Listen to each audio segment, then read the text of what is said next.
Happy Thursday, everybody. Hope y'all are having a good week. Today's lesson is going to be a little bit different. I kind of wanted to share something with y'all that the Lord kind of verbally revealed to me. Y'all know my testimony from my first video, so I won't go into that whole thing.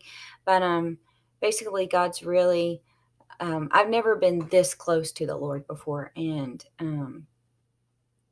it's all just praise to Him for what He's done in my life. But I'll just get right to it. Things like this, things that they've never really happened to me, really, except within the past year. I've never, I've heard people say, that the Lord can speak to us, that we can hear from Him. But I've never heard from the Lord. I've never heard an audible voice in my life. But especially over the last couple of months, and I won't share everything because I just don't feel like that it's stuff the Lord wants me to share. But in this case, I feel like it's something that I need to share with people. But 5 days ago, I was awakened by a word, and I know that sounds strange to me, but I was awakened by the word ceasefire. And I'm like, ceasefire, and I'm running this word over in my mind, just saying it over and over again. I'm like, ceasefire, ceasefire. Well, what in the world does this mean? So I go in the kitchen, and I'm like talking to my husband. I said, I got to tell you something. I was like, please don't think I'm crazy. I said, but I woke up this morning to the word ceasefire. I'm like, what do you think that can mean? And my husband, and he doesn't say much. He's kind of a quiet guy, but when he says something, it's usually a pretty good idea. But he says, well, I don't know, Crystal, have you asked the Lord what it meant? And I was like, no, that's probably a good idea. I should probably do that. So anyways, I went to the Lord. I said, Lord, here am I. I'm listening. And I just felt compelled to look in the Bible for stories about a ceasefire. Was there ever a case in the Bible where, there was a battle going on and somebody called for a ceasefire? And I came across one story. I couldn't find anything else. And you guys, if you are able to find something else in the Bible, please share it with me, because for me, I would love just to know, maybe there's more to this that I just haven't, or the Lord just hadn't revealed to me yet, hasn't been unraveled. But in 2 Samuel, the short of it is the army of Saul and some servants of David, they start battling with each other. And this is in 2 Samuel chapter 2, and it kind of starts in verse 12. I don't want to read the whole thing because it's kind of long, and it's actually kind of a gruesome battle. It's kind of a little bit detailed, but the place that this happened in was Gibeon, and there was just a lot of fighting. A lot of men were getting killed, and you're talking, this is servants and the armies of Saul and David. And David's kind of on the run at this point, so to speak. But anyways, there's just a lot of killing going on, and there's a lot of there was this one soldier. His name was Asahel.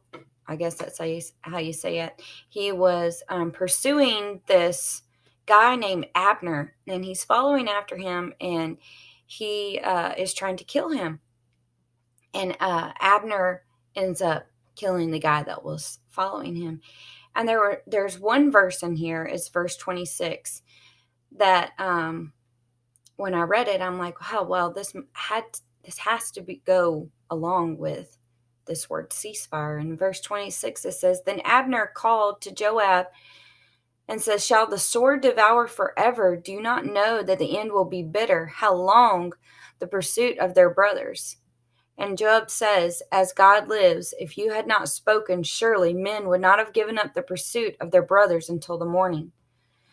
So Joab blew the trumpet, and all the men stopped and pursued Israel no more, nor did they fight anymore. So there's all this fighting going on. And this man named Abner, he stands up and he's like, whoa, wait a second. How long are we going to fight each other? How long are we going to kill each other? Because then the end of this battle, it's only the only end result from this battle, he said, will be bitterness. The end of this is bitterness. And I read that and I read that and I still didn't feel like, that was it, that was the whole thing. And that was early in the morning. That was on the 12th. I think that was Saturday.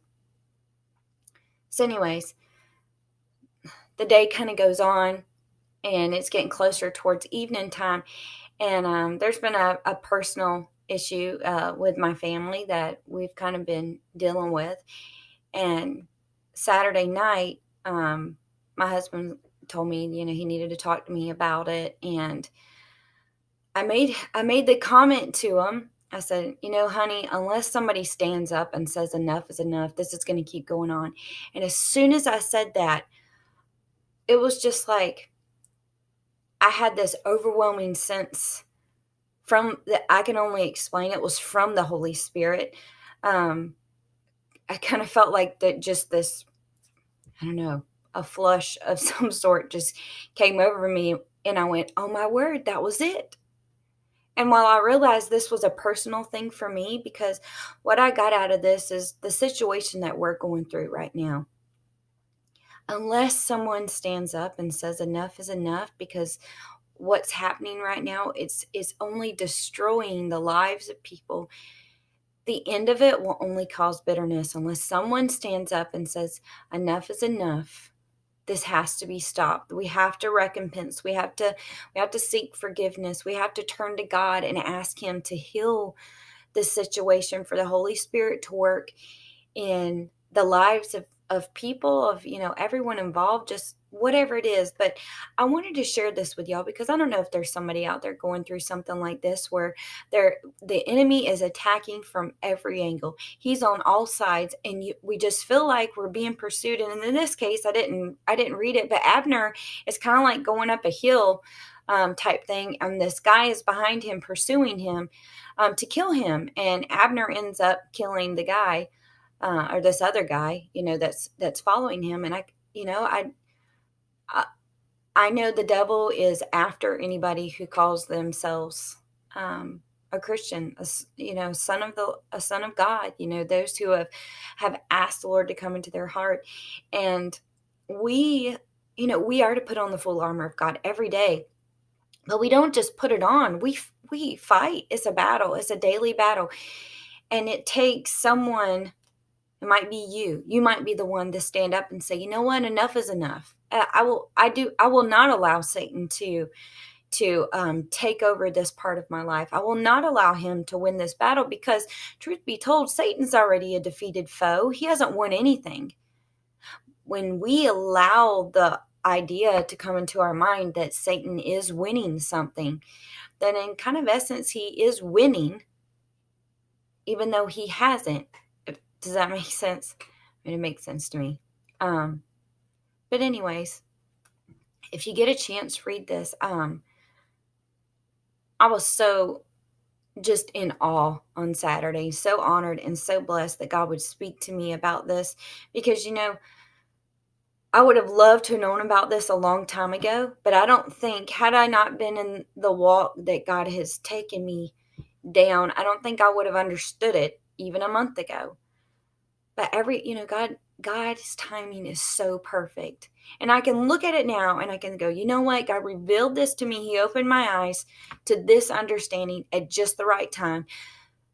So whenever I got to this point in my life, I could accept this. And I say, you know what? No, I will not allow Satan to try to win this battle. I will not allow him to pursue me. He's not going to pursue me, because he's not going to win. I'm a child of the King.